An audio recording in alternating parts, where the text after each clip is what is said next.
Now, it's not exactly cricketing weather, but try telling that to the village team from Norfolk, whose red-hot performance yesterday won them a trip of a lifetime to the Caribbean.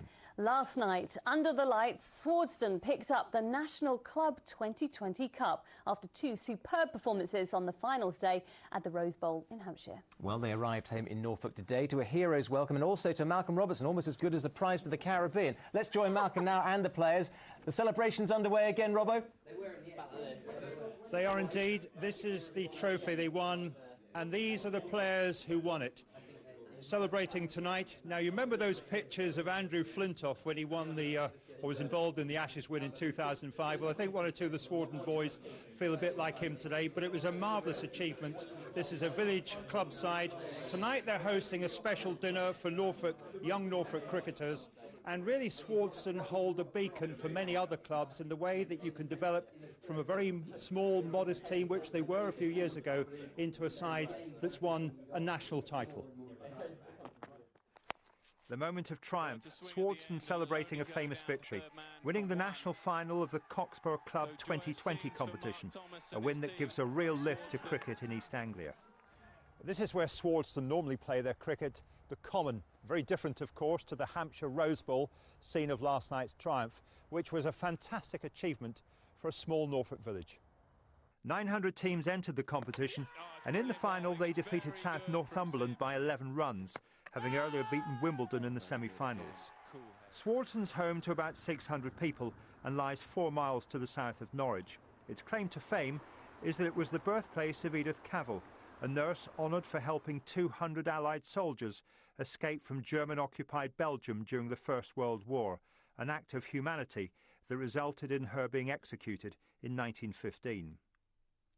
Almost 100 years later, the cricket team has earned its place in the annals of village life. So Michael Eccles will bowl the last over. He conceded just 6 runs from it, leaving Swardeston victorious by 11 runs. So pleased were they in the village bakery, they've even named a cake after him. Everybody who's come in this morning has mentioned it and seemed to have either watched it or listened to it on the radio, and very excited about Swardeston being put on the map. Coming in when the score was 11 for 3, 20-year-old Peter Lambert effectively won the game for Swardeston, hitting an unbeaten 72 from 52 balls, an amazing effort that gave his side a challenging total. Rain would have prevented any cricket on the Common today. Sam got to play, but some of those from the club retired to the Dog, along with their winning trophy, and reflected on an amazing turnaround and a wonderful prize, competing in a 2020 competition in Barbados. The closest we were going to get there would be going down the travel shop. Now we'll be on the plane enjoying ourselves in the sun, so we're looking forward to it. No wonder there were plenty of smiles, both at the Rose Bowl and in the village bakery back home. Let me just give you a name check for one or two of the players who were successful, like we saw in that report there. Peter Lambert, here he is. And across the way, that marvellous last over, of course, from Michael Eccles. But, of course, it was very much a team game. And let me bring in someone who's been instrumental in building this club up. He's been involved with Swardeston for 45 years, the club captain. You were watching from the grandstand last night. What a fantastic achievement.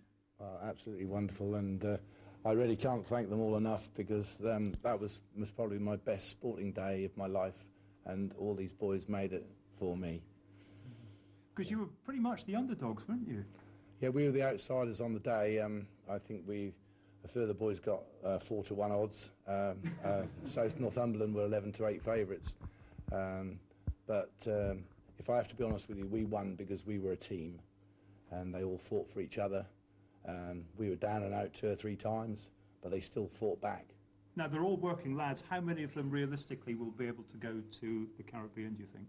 Well, you might have to make a call to Norwich School for a couple of them, but sorry about that.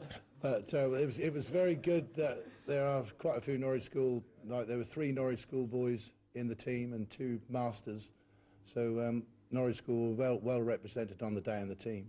OK, well, let's hope they do get to the Caribbean. It's the end of the English season, of course, but what a fantastic way it's ended for this club, Swardeston Cricket Club. Brilliant. Robbo, thank you very much for that. Absolutely fantastic. We're on a sporting roll in this region, aren't we? are. Northampton at the weekend, now Swardeston. Yeah, I have to say I played at Swardeston this season. Ask me how I got on. How'd you go? Run out 3. Shall we move on then? Yeah. Before we move on, rather, a quick